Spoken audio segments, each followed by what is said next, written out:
Ajarkanlah walau hanya satu ayat, maka kamu akan beroleh pahala. Katakan kebenaran walau itu akan pahit. Bismillahirrahmanirrahim. Assalamualaikum warahmatullahi wabarakatuh.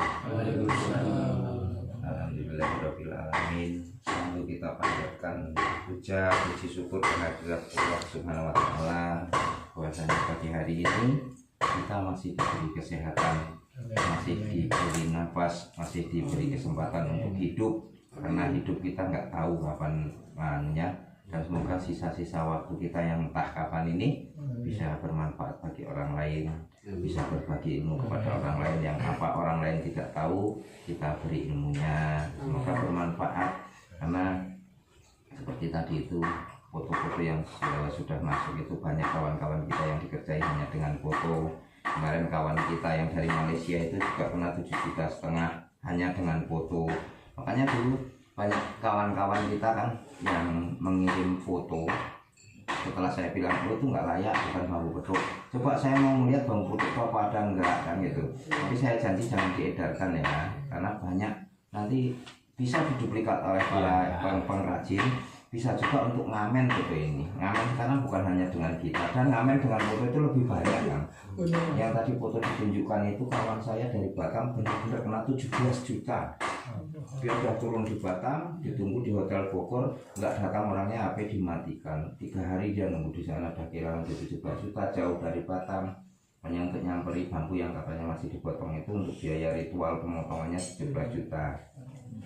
Makanya dulu saya nggak berani untuk mengunggah video-video saya itu, tapi saya lama-lama kok greget melihat palsu-palsu, melihat diunggah terus melihat orang-orang yang nipu. Resiko saya nanti pasti banyak musuhnya, tapi nggak apa-apa, untuk kebaikan kita siapkan gitu ya Kang ya. Ini ada sahabat-sahabat saya dari Probolinggo juga, Bogor nih, Bogor. Mudah-mudahan kemarin Probolinggo juga sudah kesini bawa bambu tapi masih palsu. Dan itu artinya palsunya sampai sekarang ini saya sepadan 14 tahun kalau tak habisin, Pak rusakin tapi masih aja. Makanya banyak yang mengucap saya itu kerjaannya tukang rusak. Kalau nggak tak rusak nanti banyak orang yang kena tipu. Yang sudah saya katakan berapa kali, kalau kena tipu uang ya Pak Ustadz ya, masih bisa kita cari uang. Tapi kalau akidah yang ditipu, ini untuk dagang, ini untuk kekebalan. Jadi nanti kalau ke pasar apa-apa dia percaya dengan itu, saya kebal gitu. Kalau baca orang berdarah mati kan nanti masuk neraka ini kan. Kalau ini kalau boleh ingat yang orang dari Probolinggo kemarin datang, ada itunya di video saya. Ada 2 orang, 3 orang. Iya, pokoknya kemarin karena santrinya yang kesini, yang antarkan kesini adalah dia kiai, ya tak panggil kiai. Kayak gini Bang ya. Probolinggo ini kan yang katanya aku banyak penipu Jember. Enggak Pak, jadi begini Pak. Sebenarnya begitu saya terjun di sana. Gini Pak, mohon maaf. Sebenarnya di daerah manapun itu ada, karena yaitu selama dunia ini masih ada, kebaikan dan keburukan akan selalu ada, dan itu tidak akan pernah habis Pak. Hanya kita berusaha untuk menguranginya dengan menyadarkan masyarakat jangan menyentuh dunia ini. Saya justru pengen masyarakat itu malah menjauhi bambu petuk itu Pak, karena banyak yang palsu. Kemudian kalau yang mau belajar atau mau beli itu belajar dari YouTube saya, oh ini palsu, ini palsu, ini palsu gitu Pak. Saya tidak menyuruh kawan-kawan malah ayo mencari, malah jauhi Pak, karena banyaknya yang palsu itu Pak. Saya lillahi ta'ala mengunggah YouTube dulu itu bukan karena mencari AdSense, karena saya yang benar-benar pengen mencari AdSense. Saya sudah berusaha dakwah di alam dengan pengambilan benda-benda pusaka itu, karena begini, banyak kawan-kawan kita yang di daerah pantai selatan, terus di Pandan Segege, Pandan itu mereka nyari tuyul dan sebagainya itu bukan minta kepada Allah Subhanahu wa taala kan, karena hidupnya sudah gelap. Saya banyak mempelajari di sana, itu mintanya bukan kepada Allah. Ini lama-lama harus saya edukasi di alam. Nah, untuk seninya itu saya sambil tarik-tarik pusaka bahwa kita minta sama Allah juga bisa seperti itu. Tapi malah nggak subscribernya sudah ada 2000, tapi sama Google nggak disetujui AdSense. Itu yang pengen bener-bener, wah saya mau nyari duit dari sini. nggak disetujui sama Google. Sama Google ya. Di Bang Putra saya dulu nggak tahu. Iya. Saya sudah 15.000 subscriber. Iya. Kawan-kawan yang nonton, bang, didaftarin gitu loh. Sampai sekarang bukan saya masang iklan ya, nggak ngerti. Untung ada anak saya yang begitu mempelajari. Iya. Ini kaosnya ini mana juga sana. Belum jadi. Nah itu. Artinya pekerjaan ini boleh ditiru, tapi rezeki nggak akan bisa ditiru karena Allah Subhanahu Wa Taala yang mengatur rezeki itu ya Pak Ustadz. Seperti itu. Bahwasanya kita tidak pernah menjudge bahwa di Jember, di Probolinggo, dimanapun kesempatan untuk nipu itu ada. Karena ya itu tadi manusia sudah biasanya berantai mbah. Misalnya Pak Ustadz ini jadi Ustadz, ya toh. Kemarin ketipu muridnya karena habis-habisan, saya karena Ustadz tak nipu aja orang-orang sudah pada percaya. Dan itu sudah banyak kan. Blogernya seorang Ustadz yang pakaiannya notabene Ustadz nipu untuk penarikan uang dan sebagainya karena mungkin Ustadz gadungan tapi ngakunya Ustadz seperti itu. Semoga tidak terjadi pada saudaraku Pak Ustadz ini kan ya gitu. Pak Ustadz ini pemberangkatan umroh. Jadi nanti mudah-mudahan kawan-kawan yang di Probolinggo kalau mau berangkat umroh sama Pak Ustadz, saya pun malu, saya belum umroh apalagi haji kan gitu. Nanti mudah-mudahan kalau ada rezeki dari Allah tak koordinasi sama Pak Ustadz saya tak umroh gitu ya. Tapi untuk membuat klasifikasi kan bisa. Bisa. Jadi itu tadi bahwasanya Nah. tidak ada daerah misalnya Jember terus kemudian Probolinggo, Bondowoso. Karena saya pelajari hampir seluruh Indonesia. Karena saya sudah memang seluruh Indonesia Pak. Sampai perbatasan Papua Nugini di Perbatasannya. monumennya Ria Mijat Ria Kudu itu Merauke ke sana itu sudah dan pikir pakai orang-orang saudara-saudara saya yang masih pakaian koteka di pasar itu saya rangkulan dengan mereka. Jadi di sana pun ada oknum penipu. Tapi kembali lagi kepada skupnya, skup berita nasionalnya itu loh maksud saya, gitu loh. Ya karena begini Pak, biasanya satu orang itu yang punya jiwa kerdil pernah kena tipu di daerah Jember sehingga dia antipati terhadap daerah Jember. Sebenarnya orang yang kena tipu itu adalah karena hawa nafsunya sendiri Pak. Kalau dia waspada, dia hati-hati tidak akan kena tipu Pak dia Pak ya Pak Ustadz. Karena hawa nafsunya sendiri diiming-imingi seperti ini, diiming seperti ini. Di Jogja pun banyak apa penipu Pak. Ya tapi kan saya belum mendengar berita skup nasionalnya. Kalau Probolinggo kan skup nasionalnya kan. Aduh ya, marilah kita hilangkan statement itu agar tidak terjadi permusuhan kan kayak gitu ya. Karena tujuan kita ingin menyatukan anak bangsa yang sudah terlanjur sesat jangan kita hujat. Yuk kita baiki bersama-sama kan kayak gitu. Tujuan kita untuk itu bukan malah biasanya kan begitu Pak. Orang itu Pak Ustadz kalau kita sudah berkumpul dengan seseorang biasanya misalnya Pak Ustadz ini, saya karena di sini Pak Ustadz sebagai figurnya ya Pak Ustadz ini memberangkatkan umroh beberapa kali baik lolos semua, ya toh. Kondisi Pak Ustadz di daerahnya dan di daerah lain bagus, tiba-tiba Pak Ustadz sekali tergoda atau tidak sengaja ada salah satu jamaahnya yang tidak berangkat oleh sebab disebabkan oleh ketidaksengajaan Pak Ustadz, maka Pak Ustadz yang jelek yang satu ini. Yang kemarin yang 1000 itu sama orang lain nggak dicatat kebaikannya. Karena manusia itu pengen ini orang ini tak lalu jeleknya. Nah ini biasanya tukang kompor-kompor yang pengen mengadu domba, pengen memang sudah lama pengen mencari agar Pak Ustadz ini jatuh dari mana gitu loh Pak. Bukan pada kebaikan Pak Ustadz. Tapi kalau orang yang pernah pengen kebaikan, mungkin Pak Ustadz lagi hilang kan begitu. Mungkin Pak Ustadz juga tidak sengaja. Nah itu pandangan kita baik terhadap orang lain, hati kita itu damai Pak Ustadz. Kalau kita pengen selalu mencari kesalahan orang lain, ya itu insya Allah jiwa kita kerdil, jiwa kita nggak pernah punya bersih. Jadi kalau kita menuruti orang lain, saya pernah dengar dongeng dari salah satu seorang orang alim ya Pak ya. Ada 2 ayah ibu, ada 2 orang bapak dan anak naik keledai kecil.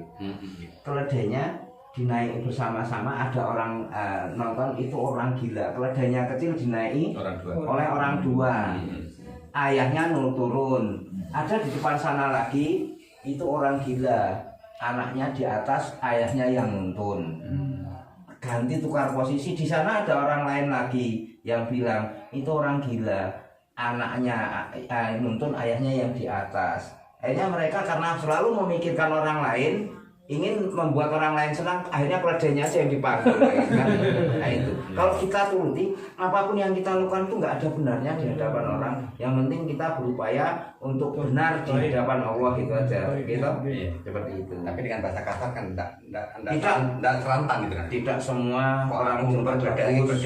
Kurang udah banyak kata Tidak semua orang Jember jelek, Nggih. karena masih banyak sejarah-sejarah dari Jember, dari Probolinggo yang kita petik, karena Probolinggo sudah sesuatu yang luar biasa. Di sana para kiai-kiai pendiri-pendiri agama-agama kita terbesar, kenapa mereka nggak sebutkan bahwa Probolinggo adalah penghasil kiai dan gus-gus yang hebat kan ya? Iya. Karena itu tadi yang disebutkan pengen yang jelek aja, agar nama daerah itu jelek. Padahal Jember dan kiai ada Habib Soleh yang punya makam itu juga ditambah itu pendiri Islam di sana hebat. Kenapa itu ya nggak pernah disebutkan kan kayak gitu ya? Yang disebutkan selalu yang jelek Pak. Itulah manusia Pak. Makanya kita harus bisa menyikapi dengan cara arif. Iya. Jangan kebencian kita lawan dengan kebencian. Enggak mengulang kebenciannya. Oke. Tapi yang saya justru mendatangi dengan survei membuktikan. Ternyata saya malah dipojokkan gitu loh. Tidak Pak. Tidak. Makanya nanti kita akan buktikan bahwa Jember adalah banyak dan Probolinggo adalah hebat gitu Pak ya. Ada nanti. Karena kita dulu pernah dapat juga di daerah Probolinggo dan bukan apa saya bosnya. Daerah Probolinggo dan Jember itu punya bambu petok dulu transaksinya di Surabaya, tapi bosnya yang dapat nanti bisa koordinasi konfirmasi dengan bosnya. Karena ya itu tadi saya sudah bilang bahwasanya satu yang asli 1 juta yang palsu. Kita berusaha bukan menghabisi yang pemalsunya, bukan menyadarkan yang palsu, menyadarkan masyarakat gitu Pak ya. Ini saya periksa bambunya nggih.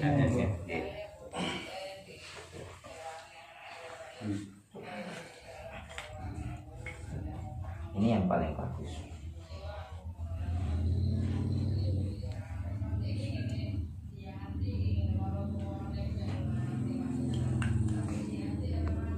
Ini membalikan luas. Ini warna bambunya aslinya tidak hitam. Ini mengkilat-mengkilat diberi dikasih pewarnaan, struktur cabangnya menghadap ke atas. Ini ros asli, ini ros duplikat. Ini tadinya ros aslinya, di sini dipangkas, dikikis. Itu. Ini bambu sakit. Ini bukan bukan petok berhadap-hadapan. Ini sebenarnya satu ruas. Ini saya ambil gambaran bambu itu ini. Ini ada ros 1, ros 2. Ini ros 1, ros 2. Ros 1, ros 2. Karena ini ros satunya di sini, ini dikikis dibalik, ros 1, ros 2. Jadi gelangan cincin, gelangan cungpring. Makanya orang sekarang salam gelangan cungpring. Ini gelangan cungpring, ini cabang, ini cincin dalam atau akar. Nah, ini gelangan cungpringnya aslinya yang ini cabang, ini hanya cincin dalam. Hanya satu ros. Tapi untuk membuat lebih ini dibuat seperti ruas begitu itu. Ini hanya satu ruas saja. Ros gelangan cincin dan gelangan cincin dalam. Ini kita perhatikan. Ini sebenarnya bambu ini akarnya ada di atasnya. Sebenarnya ini di bawahnya ini gelangan cungpring. Ini akar. Ini gelangan cungpring, ini akar. Ini gelangan cungpring, ini akar. Ini gelangan cungpring, ini akar. Ini ke sana. Ini. Karena ini ditatah ini. Ditatah. Ini ruasnya. Itu. Masih kelihatan tapi bekasnya. Soalnya kalau ada yang sudah warna-warna pengkilat-pengkilat nih, kalau yang tidak ada warnanya seperti ini. Ini. Tapi ini sudah ada penggeseran ruasnya, ada dihilangkan. Kalau asli kulitnya warnanya ini. Ini warna kulit aslinya. Ini. Enggak mengkilat. Ya, seperti itu. Ini sebenarnya bagian bawahnya bambunya ini kan patai lele ini. Ya, ini 1, ini 2. Ya. Ini ruasnya, ini akar. Ini ruas, ini akar, ini ruas akar. Ini struktur matanya menghadap ke atas. Itu. Oh, ke atas ya. Ini. Itu. Jadi struktur pada bagian mata itu kalau dia ke atas, ini kita congkelnya menghadap ke atas. Ini. Kalau dia ke bawah seperti ini, kita nyongkelnya dari sini. Karena sama aja cabang. Ketika cabang itu menghadap ke atas, kita kalau mau matahkan nggak mungkin kita begini, gitu. Kita harus ini cara matahkannya agar gampang. kalau kita matahkannya begini susah. Nah di mata kalau kita hilangkannya begini nggak akan hilang, karena dia posisinya menghadap ke atas. Kita harus seperti cabang itu, menghilangkannya seperti ini, ke bawah. Kalau dia ke bawah, ini kita harus anunya seperti ini, dan ini menghilangkan jumpringnya itu. Untuk menghilangkan mata yang masih berupa mata itu harus seperti ini, seperti itu. Jadi mau meninggalkan jejak. Oke, ini juga kembalikan ruas. Ini namanya ros 1, cincin luar. Tempat cumpringnya, ini cumpringnya masih ada tuh gatal-gatalnya. Ini cabang, ini cincin dalam. Setelah cincin dalam, dia ada lubang air. Ini jalan air, namanya jalan air. Itu, oke, kelihatan nggih? Ini bahwa menunjukkan bambu ini menghadap ke atas. Ini dia menghadap ke atas. Sama hidung kita ini Pak Ustadz, hidung kita tempat napas kita ke bawah ada dikasih lubang ke bawah. Kalau bambu dia ada jalan airnya ke sini, ini untuk napasnya ke sana, untuk nanti tumbuh akar dan daun. Ini aslinya gerangan cumpringnya di sini. Ini cumpringnya masih ada tuh, itu namanya cumpring. Ini cumpringnya masih ada. Itu ini bekas cumpringnya nempelnya di sini, cuman ini dikerik. Ini cincin 1, ini cincin 1, ini gelangan cincin dalam, ini cincin dalam. Terus ini lubangnya menghadap ke atas, berarti dia juga menghadap ke atas. Kalau dia betul, ini lubangnya akan ke sini, sama seperti itu jalan airnya, karena jalan airnya lubang hidungnya ke bawah. Ini lubang airnya ke atas, bambunya menghadap ke atas itu.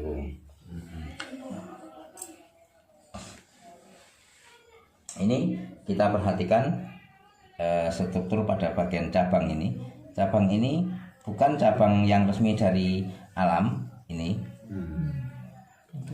Nah, ini bentukan. Ini dulu bambunya besar. Ini sudah bukan kulit, ini pewarnaan ini. Ini sudah bukan kulit lagi nih. Nah, itu. Ini gede dikecilkan, ini diukir, dibentuk ya. Nah, ini yang bagus. Ini ruas, ini menghadapnya ke sana, betul. Ini menghadap ke sana.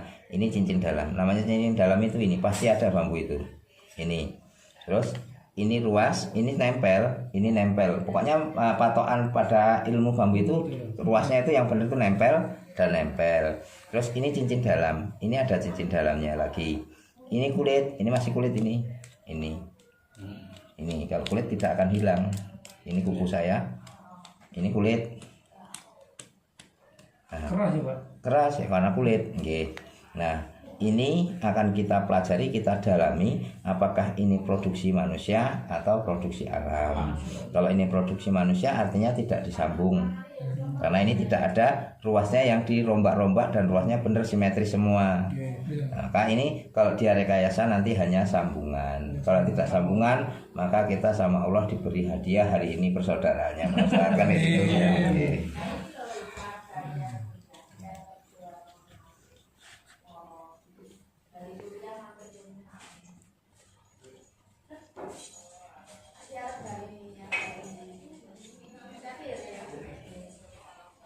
Bentar, ini karena di sini agak kotor-kotor dikit, boleh saya cuci ya, biar untuk sama-sama belajar.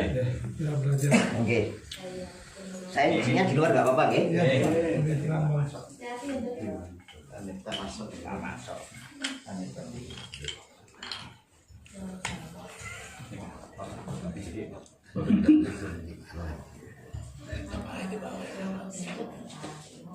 Berada di sebelah kanan. Tapi nganan dulu.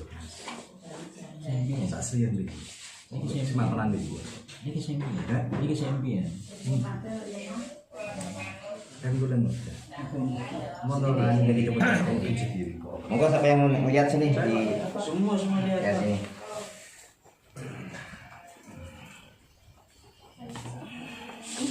Oh sama Ini tempat untuk nyuci. Ini bukan bahan kimia, Iya, nyuci sabun biasa. sabun yang untuk nyuci piring. Nah ini kan luntur catnya itu. Iya.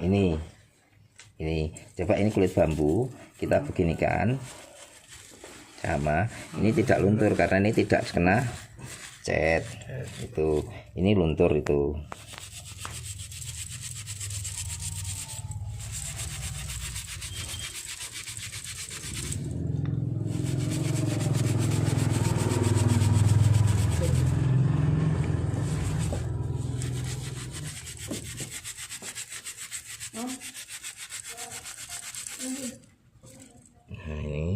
Ini kan cat ini sekarang udah kelihatan ini. Ya. Itu. Ini cat.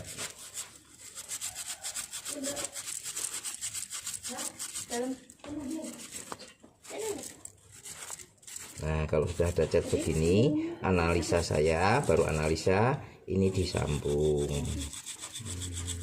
Karena untuk menutupi sambungannya, maka dia diberi tutupan cat. Ini kan udah kelihatan ini. Nah, ini cat-catnya ini. Ini. Sekarang ini warnanya lain dengan ini. Oke. Nah, sekarang saya buktikan.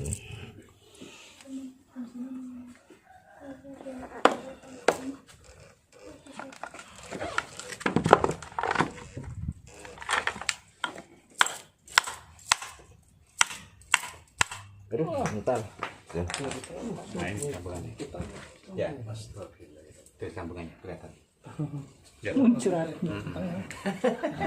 Ya. Sokan ya, Mas. Oke. Iya lah. Jadi ada panduannya besok kalau ngecek hanya pakai seperti ini, tidak pakai bahan kimia. Kemarin ada yang bilang ke saya, nah itu kalau nggak pakai bagian kimia kok itu keluar busanya. Busanya busa dari alat untuk mencuci piring. Oke. Itu kelihatan.